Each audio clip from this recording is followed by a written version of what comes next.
This is All India Radio. In the program Money Talk, now we bring you a discussion on Prime Minister's post-budget webinar on enhancing efficiency of the financial services for creating growth opportunities. The participants are Sharad Kohli, Economic Analyst, and Arjun J. Chaudhary, AIR Correspondent. So in today's discussion, we will focus on the Honorable Prime Minister, Shri Narendra Modi's focus on how efficiency can be enhanced in financial services, which would thereby create growth opportunities and employment. Sharad, what's your take on this announcement by the Prime Minister and how important is it for employment in the country? I think if we look at the whole financial services sector, a new sector has emerged in the last few years, which the Prime Minister has been very passionate about. And we all know the name of the sector, and it'll be worthwhile to mention it here, which we call it as fintech. So within the financial services sector, we all know has been in existence for a very, very long time, whether it was services relating to stock markets, services relating to investment advisory, services relating to merchant banking, and so on and so forth. But I think within financial services, this fintech sector has emerged, and it has completely changed the whole scenario with regard to financial services. And that's what the Prime Minister has been very passionate about. And why not? Rightly so, because look at the change it has brought to people's lives. Look at the change it has brought to the whole economy. Look at the change it has brought to the banking system. Look at the change it has brought to the payment system. So I think this is what has excited the government. This is what has, inspired the government. And not just the government in our country. Now this is inspiring the governments around the world. Some of the most developed countries are willing to adopt the technology and the methodology we are using for payments, we are using for transacting with each other. And this is more worthy of a mention because India being a country of 140 crore people, 1.4 billion, almost a 1.4 billion population, I think it speaks volumes about how this fintech technology has promoted financial transactions across the country. And a very important aspect of this paradigm shift which has taken place is that it is not just confined to urban population. This technology now, the whole fintech world, should I call it, has managed to penetrate into the remotest part of the country. And I think that was the beauty of fintech technology. And that is why financial services have come in the forefront. And that's what Prime Minister spoke about. So, Prime Minister Narendra Modi has called RuPay and UPI technologies as India's identity. The scope of the transactions that's being carried out right now because of the online payment system, how secure is it right now against fraudulent intentions of criminals? Well, to be very fair and honest, I would not say that any technology is perfect. That is, we give it 10 out of 10. Because they say when a technology is made, the hackers or the people who want to break into it or the people who want to misuse it, they start working parallelly. And they do manage to a certain extent, but then even if they have managed to crack into it here and there have been stray cases where, passwords have been hacked or where the accounts have been leaked out or the details have been leaked out or data has been leaked out. But overall, I feel that in a country with 1.4 billion people, I think these stray cases do not mar the whole technology. The technology still remains supreme. And overall, the cases which we hear about hacking of the password, they've been primarily because of the carelessness of the user. I mean, there's nothing wrong with the technology, but sometimes, you tend to drop your password here and there. You tend to leak out your QR code or you tend to scan the wrong QR code for receiving the payment, let's say through UPI. So I think it is primarily because of the ignorance or to a certain extent when people didn't know the nuances of using this technology. But with the flux of time, as we move forward, people are getting more and more educated. We've seen Reserve Bank of India trying to educate people as to how to use UPI. You've seen the ads or the promotional campaign of Reserve Bank where it said that to be able to receive the payment, you need not scan anything. I mean, person should be able to send you the payment straight away. And we all know that UPI, these wallets, they are linked to your bank accounts and you can transact in a jiffy. I mean, you can transfer the payment in no time. And I think this is with more than 10 lakh crores. In fact, the latest number says we are doing about 13 lakh crores of transactions in 1 month, which means if we take the annual number at this level, obviously because the number is rapidly increasing. So this 13 lakh crore is not going to remain at 13 lakh crore. So if we are looking at 150 lakh crore, which is around $2 trillion, nearly $2 trillion of transaction in another 1 year, I think it's a remarkable number. And the world has to learn from us. And we've already seen that. Now we have started using the UPI. The Prime Minister recently, about a week or couple of weeks ago, he launched the transactions with Singapore. That is the people who reside in Singapore and people who reside in India. They can transact, they can send payments using UPI. And I won't be surprised, Arjun, I'm waiting for the day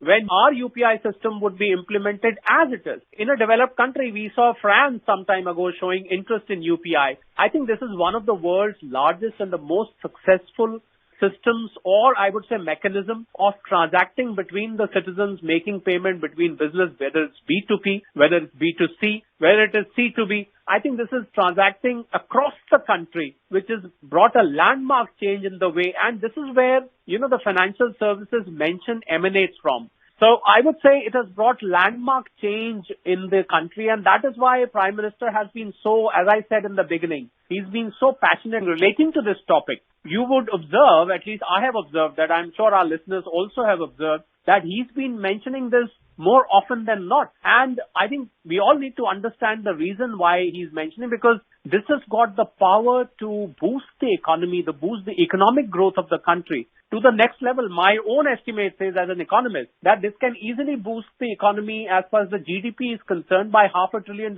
in probably a couple of years or maybe around 3 years. Such is the power of financial services and fintech in particular, if I have to mention specifically on financial services, Arjun. So, Sharad, you're speaking in the context of the cross-border transaction that has been inked as a result of India and Singapore entering into an agreement for the online payment system. You spoke about UPI of India and Pay Now of Singapore. To what extent do you see this actually increasing trade and commerce between countries on a bilateral basis, not just India and Singapore, but other nations as well?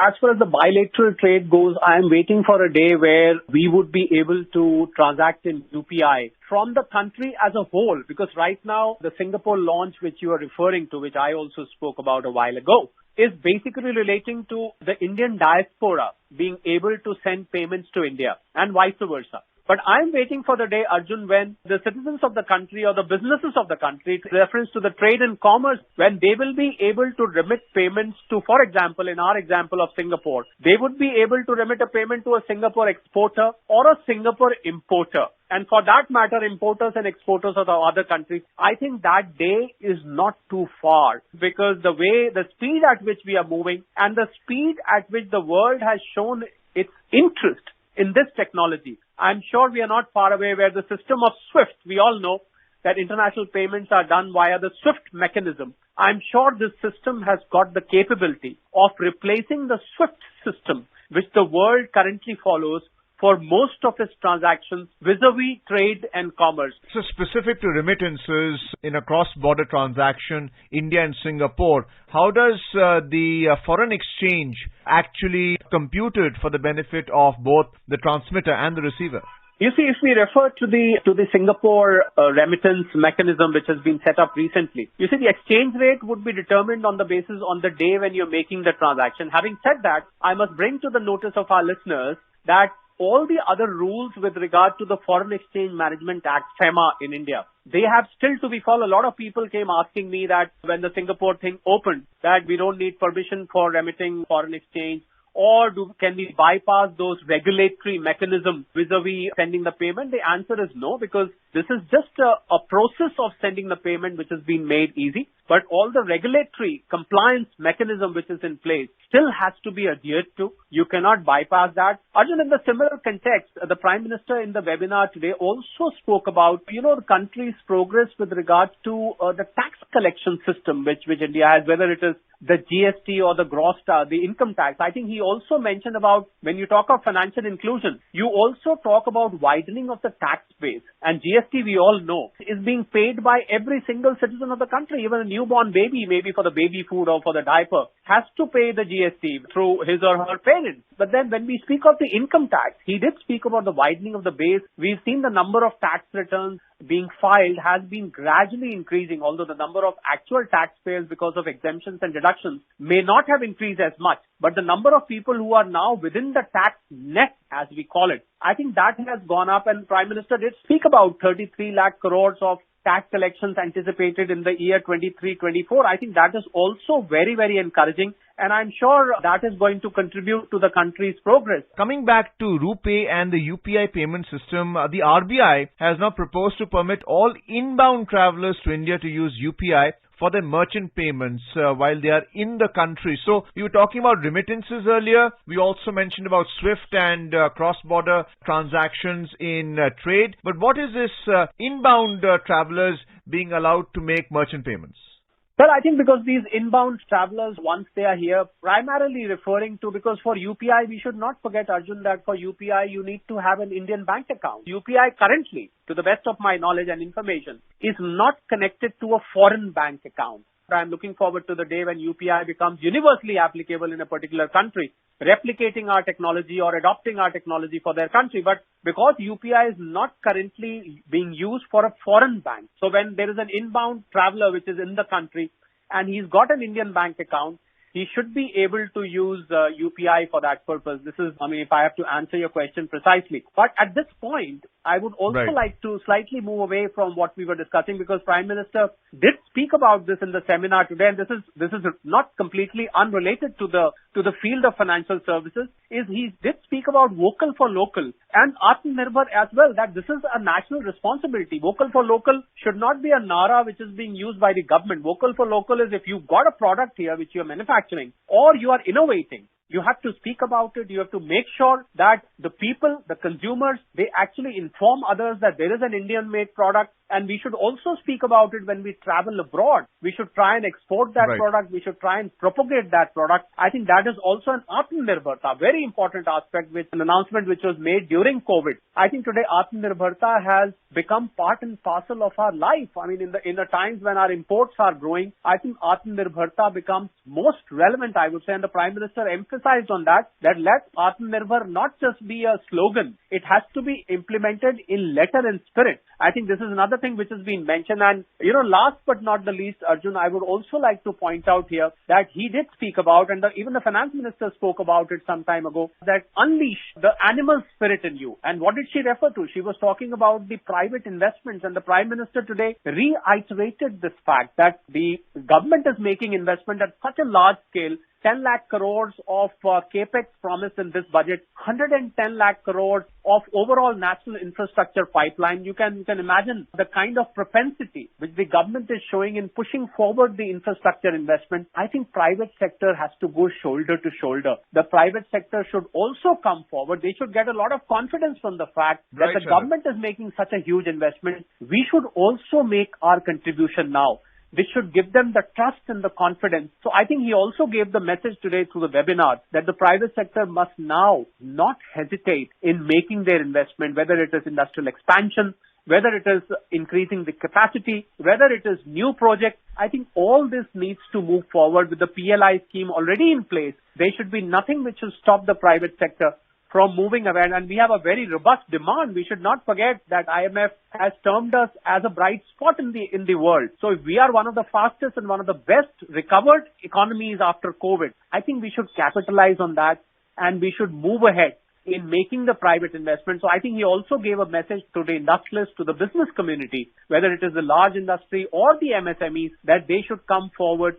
and match their investment with the government, not in terms of the amount, but in terms of their mandate, that they should not hesitate, they should not be worried about the fact, because India is one of the biggest markets around the world. You are a world in yourself. Even if our exports are facing headwinds today, we should not be worried, because our domestic market is very, very strong to drive the demand and the growth forward, Arjun. Thank you so much, Sharad, for being with us on this program and talking to us extensively on Prime Minister's post-budget webinar on enhancing efficiency of the financial services for creating growth opportunities. My pleasure. Thank you. You were listening to a discussion on Prime Minister's post-budget webinar on enhancing efficiency of the financial services for creating growth opportunities. The participants were Sharad Kohli, Economic Analyst, and Arjun J. Chaudhary, AIR Correspondent. This program was produced and presented by the News Services Division of All India Radio. You can listen to it on our mobile app News on AIR. This program is also available on our YouTube channel News on AIR Official.